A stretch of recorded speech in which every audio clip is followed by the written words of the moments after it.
Seja muito bem-vindo ao Ouro Porco, um canal de dois amigos que tem muito para falar e pouco a acrescentar. A data FIFA já terminou, eu já voltei para minha vestimenta tradicional, mas o assunto não será Palmeiras, o assunto ainda é seleção brasileira e essa data FIFA. Vou tentar falar nesse vídeo de hoje aí o saldo dessa data FIFA, quem eu acho que foram os jogadores vencedores e perdedores nessa data FIFA, e quem aí já praticamente ou já garantiu vaga na Copa aí, na minha visão, e algumas brigas que ainda podem acontecer ali por posição. Antes de entrar nos meandros do vídeo, se inscreva no canal, você que não é inscrito. Se você já é inscrito, lembre sempre de curtir o vídeo, comentar, para dar aquele engajamento para a gente também. A gente sempre vai trocar aquela resenha por lá. E claro, nos sigam também no nosso Instagram, @Uruporco. Então, bora para os meandros dessa data FIFA. O Brasil enfrentou então França e Croácia. Dois adversários difíceis, né? A França, hoje para mim, é a principal seleção do mundo. E a Croácia, o adversário que nos eliminou no último Mundial. Claro que não é a seleção do mesmo nível hoje, né? Você tem muitos jogadores ainda que jogaram aquele jogo, mas é uma seleção bem mais envelhecida, o craque deles, o Modric, bem mais velho. Então, é um time que não tem a mesma potência, mas ainda assim um adversário difícil, está sempre jogando Copa do Mundo aí, chegou em final recentemente, semifinal. Então, foram bons testes, digamos assim, né? Valeu a pena esses dois bons amistosos aí nos últimos dois jogos antes da convocação final. E o Brasil sempre, às vezes, nas vésperas, faz amistosos bem fraquinhos, né? Porque já tinha um time mais definido, né? Dessa vez, com o Ancelotti, o time ainda precisa ser definido. Então, você testar os jogadores verdadeiramente era extremamente necessário. Vou ficar menos nos jogos, né? Contra a França a gente já falou um pouco mais, vai ficar menos nos jogos e mais nos jogadores mesmo, mais ali no aproveitamento que os jogadores tiveram aí durante esses dois confrontos. Quando a gente olha para os vencedores e perdedores, falar primeiro dos vencedores, né? O Ancelotti fez alguns testes aí, convocou alguns jogadores que não vinham sendo convocados, outros até que vinham sendo convocados, mas que não tinham a certeza plena de que estariam na lista final. E aí, começando por esses jogadores que saíram dessa data FIFA com a provável convocação, a gente não tem como falar diferente, porque o primeiro deles é o Luiz Henrique. O Luiz Henrique, ele já vinha sendo convocado, já tinha feito boas aparições ali na seleção brasileira, mas ele ali no Zenit, mais desaparecido, tal, eu não tinha certeza que ele seria convocado. Eu acho que essas duas atuações, principalmente a entrada dele ali no jogo contra a França, credenciaram. Eu acho que o Luiz Henrique está muito dentro dessa lista do Ancelotti ali, vai disputar a posição com o Estevão ali pela direita. Eu acho que o Estevão ele sai na frente do Luiz Henrique ali pela titularidade, porque desde que o Ancelotti assumiu, o Estevão vem sendo o principal jogador da seleção brasileira, né? Atuações melhores que a dos demais atacantes. Então o Estevão acho que sai na frente, mas pesa contra o Estevão aí um histórico de lesões que tem acontecido aí nos últimos tempos. Inclusive ficou fora da listagem final da convocação atual por conta aí de lesão. Está voltando agora, deve voltar aos jogos do Chelsea agora. Mas estando tudo bem, eu acredito ainda que o Estevão mantém a titularidade, mas Luiz Henrique entrou muito bem, jogou de titular contra a Croácia e vai ter disputa de posição. O Luiz Henrique é um jogador mais maduro, mais forte fisicamente que o Estevão, e isso ali no final das contas pode pesar, principalmente porque o Ancelotti provavelmente vai continuar com esse 4-2-4. Então, um atacante aberto na esquerda, que é o Vini, um atacante aberto na direita, teoricamente o Estevão, mas pode ser o Luiz Henrique. A gente também não sabe as condições que o Rafinha vai chegar, né? De lesão, não deve ser nada grave, mas vamos ver as condições aí, que a gente sabe que isso pode influenciar também na decisão de ser titular ou não. Então, o Luiz Henrique, para mim, é o grande vencedor dessa data FIFA. Outro grande vencedor, cria do Palmeiras, é o Danilo, né, que entrou bem contra a França, não teve tanto tempo para mostrar, mas entrou muito bem. E contra a Croácia fez um excelente jogo, foi um dos melhores da partida, fez gol, e não só o gol, né? Porque antes do gol ele tinha uma jogada ali bem parecida, uma roubada de bola ali, recebido também ali da esquerda, bateu e o Livakovic fez uma boa defesa. Então, um jogador que ele é volante, né? No Palmeiras, por exemplo, ele chegou a fazer a camisa 5, né? O primeiro volante, mas na base do Palmeiras mesmo, ele era a camisa 10. Né? Então, quando ele foi trazido fechou o Vanderlei Luxemburgo, o Vanderlei Luxemburgo adaptou ele para a camisa 8, digamos assim, e aí ele subiu como volante e tudo mais. Mas ele é um cara que tem muita qualidade. No outro vídeo também que eu fiz com o Clevinho, a gente falou sobre isso. Né? O Danilo é um cara que tem feito muitos gols no Botafogo, é o principal jogador do Botafogo hoje, tem jogado como articulador mesmo. E no futebol atual, você tem poucos jogadores, como a Argentina tem muito, né? Que é o jogador, aquele meia de ligação, do passe. Você tem muitos jogadores de força, de carregar a bola, de chegar na área para finalizar, e o Danilo é um desses meias modernos, né? E não vejo problema algum, inclusive, de numa mudança de esquema, né, do Brasil sair do 4-2-4 e vir para o 4-3-3, que ele fosse esse terceiro homem de meio de campo. Porque para mim o meio de campo está definido, é Casemiro e Bruno Guimarães, e talvez aí se a mudança de esquema for, o Danilo pode ser essa peça. Eu acho que ele mostrou para o Ancelotti que ele pode jogar ali com um meio de campo um pouco mais avançado, que ele vai pisar na área, ele vai incomodar, ele vai chegar para finalizar, e ele é um cara que consegue tabelar. Eu acho que foi um grande vencedor dessa data FIFA também, e eu acho que o Danilo ali, ele praticamente selou também essa convocação, né? Vão ser poucos meses, né? Provavelmente apenas 5 meses ali, já vão ser convocados 9 defensores, 9 atacantes, né? Pelo que o Ancelotti tem feito. Então, o Danilo, eu acho que inclusive o Danilo sai aí na frente agora, para mim, do Andrei Santos. Não fez bons jogos, passou apagado nessa data FIFA, mas daqui a pouco eu vou falar um pouquinho mais dele. Outro possível vencedor, e aí a gente não sabe, né, porque o Ancelotti já falou sobre ele, é o Endrick. O Endrick, ele mostrou aí, né, nesse último jogo contra a Croácia, que ele não precisa de muito. Né? O Endrick, ele não sente o peso da camisa. O Endrick, a gente pode esquecer, né? Esse cara, ele decidiu um Brasileirão a favor do Palmeiras com 17 anos de idade. Ele botou aquele Brasileirão, aquela reta final, no bolso. Ele foi o principal jogador daquele jogo, aquela virada histórica contra o Botafogo, que ele ficou puto com a torcida do Botafogo gritando é campeão, e nem era pro jogo, né? Era para um outro atleta do clube lá. E ele botou aquela reta final no bolso com 17 anos de idade. Poucos jogadores têm essa personalidade, ele tem. O grande problema do Endrick foi ficar ali muito tempo na reserva do Real Madrid. E, sinceramente, Xabi Alonso, não há justificativa. Tá? Endrick, Gonçalo Garcia, sinto muito, mas o Endrick é muito mais jogador.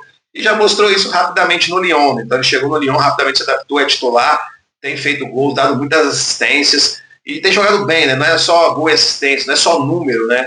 Ele tem jogado um bom futebol, você vê ali as jogadas, tem jogado até mais pela ponta, não é tão centroavante assim. E em 15 minutos contra a Croácia, ele sofre um pênalti, que para mim foi que pareceu um pênalti de brasileirão, né? Mas tudo bem, né? Sofreu ali o pênalti, e depois uma arrancada com uma bela tabela com o Igor Thiago ali. Tabela não, né? O Igor Thiago ajeita a bola para ele, aí ele sai em velocidade, acha o Martinelli na excelente posição, e o Martinelli também faz o gol. Então, assim, o Endrick, ele não precisa de muito, ele não sente peso. E, assim, se o Ancelotti não convocar o cara, sim, criminoso, basicamente, porque é um potencial gigantesco. Para mim, o Endrick, mesmo na reserva do Real Madrid, tinha que ser convocado, porque o cara era reserva também de Vinícius Júnior, Mbappé. O ataque do Real Madrid era meio difícil para ele ser titular ali mesmo. Então, não era demérito algum. Então, eu acho que o Endrick, ele... Não sei se ele vai ser convocado, porque ali o ataque, você já tem mais peças que já estão garantidas, né? Pelo menos nas minhas contas aqui que eu fiz, já pelo menos 6 definitivamente garantidos, e alguns assim já praticamente também garantidos ali, já se convocaram para outros momentos, pelos momentos dos seus clubes, mas a gente vai discutir isso daqui a pouquinho. Então ele é um vencedor. Talvez ele tenha colocado dúvida na cabeça do Ancelotti, que acho que o Ancelotti não estava pensando nele mesmo, convocou ele agora meio que de última opção, mas com essa atuação em 15 minutos, eu acho que o Ancelotti vai ter o que pensar, né? E pela torcida, né? A torcida mais uma vez pediu o Neymar, a pressão pelo Neymar, O Endrick, quando sofre o pênalti, a torcida queria que ele batesse, aí inclusive vaiou o Igor Thiago, não é atitude legal, né? O cara foi lá, bateu o pênalti, fez o gol.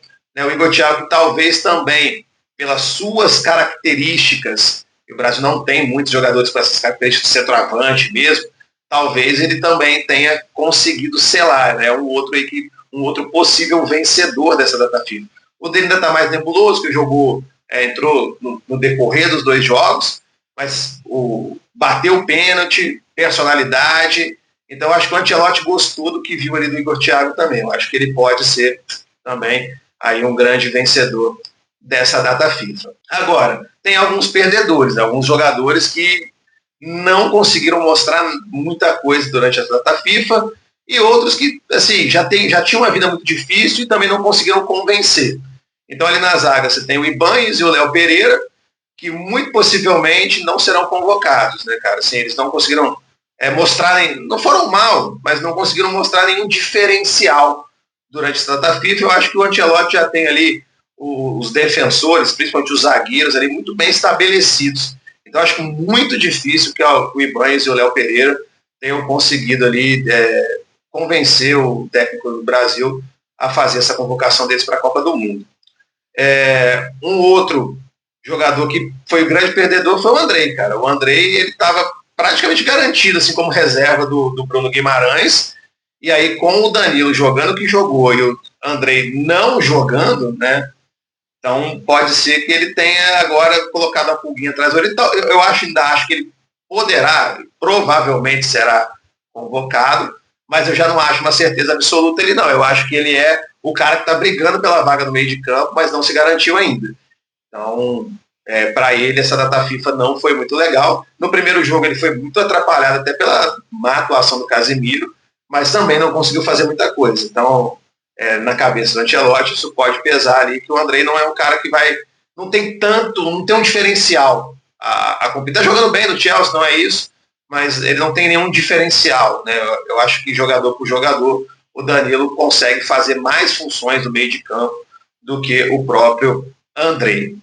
Um outro cara também que para mim já estava quase certo como centroavante do Brasil, inclusive com grandes possibilidades de ser titular, era o João Pedro.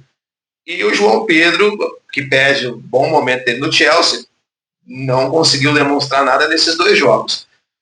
Não acredito que vai ser por isso que o Ancelotti vai deixar de convocá-lo, nada. Acho que ainda está com muitas chances de estar no grupo, mas a depender do que vai acontecer daqui até a Copa, acho que a briga ali entre Igor Thiago e ele vai existir. Eu acho que desses 3, 2 serão convocados, tá?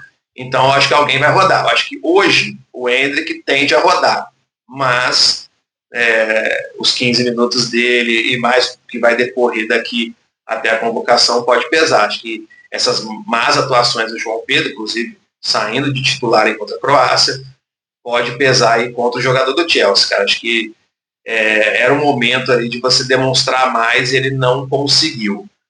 A seleção tem esses problemas, né? Os jogadores eles se desempenham muito bem nos seus clubes, chegam na seleção não conseguem. Então acho que o Ancelotti ele pesa isso também, por isso que eu acho que o João Pedro ainda tem grandes chances de estar. Mas, por exemplo, o Endrick em 15 minutos conseguiu muito mais do que o João Pedro, né? Claro que nessa altura do campeonato o João Pedro é um jogador já mais rodagem, mais tempo de titular na Europa, então isso também pesa a favor dele. Bom, então esses foram os vencedores e os perdedores aí, na minha visão. Teve jogadores que foram muito mal, enfim, outros que demonstraram uma coisa positiva também. No primeiro jogo foi o Wesley, o Douglas Santos, por exemplo, contra a França, muito ruim, mas eu acho que a convocação desses caras não estão comprometidas até por falta de gente ali para disputar a posição. Então, eu fiz aqui um esboço, né, dos jogadores que possivelmente já estão convocados e quem talvez brigue. Então, como goleiros, Alisson, Ederson e o Bento, que inclusive foi mal no gol da Croácia ontem, mas eu acho que esses são os 3 que serão convocados. E aí tem uma chance do Hugo Souza no lugar do Bento. Aí a gente sabe que goleiro é muita questão de confiança do treinador, então ver o que eles demonstraram aí nos treinamentos. Os defensores já convocados com certeza, Marquinhos, Gabriel Magalhães, o Bremer, o Alexandre Ribeiro, o Danilo, né, que o próprio Ancelotti está colocado, Danilo do Flamengo, Militão, o Wesley, o Alexandre, lateral do Flamengo, e o Douglas Santos. Eu acho que a defesa está 100% fechada. Eu acho que não escapa desses 9 nomes. No meio, Casimiro, Fabinho e Bruno Guimarães, para mim, já estão convocados. E agora o Danilo também convocado é o quarto. Então tem uma vaga ali ainda em aberto, que eu acho que corre na frente o Andrei Santos, mas eu ainda acho que, a depender do que vai acontecer, o Paquetá ainda tem alguma chance. E nós temos também o Gabriel Sara, que foi convocado, né? Não acho que ele convenceu o Ancelotti, mas se ele foi convocado agora, ele pode ser essa figura um pouco mais avançada ali do meio, caso o Brasil precise. Mas eu acho que ele corre muito por fora.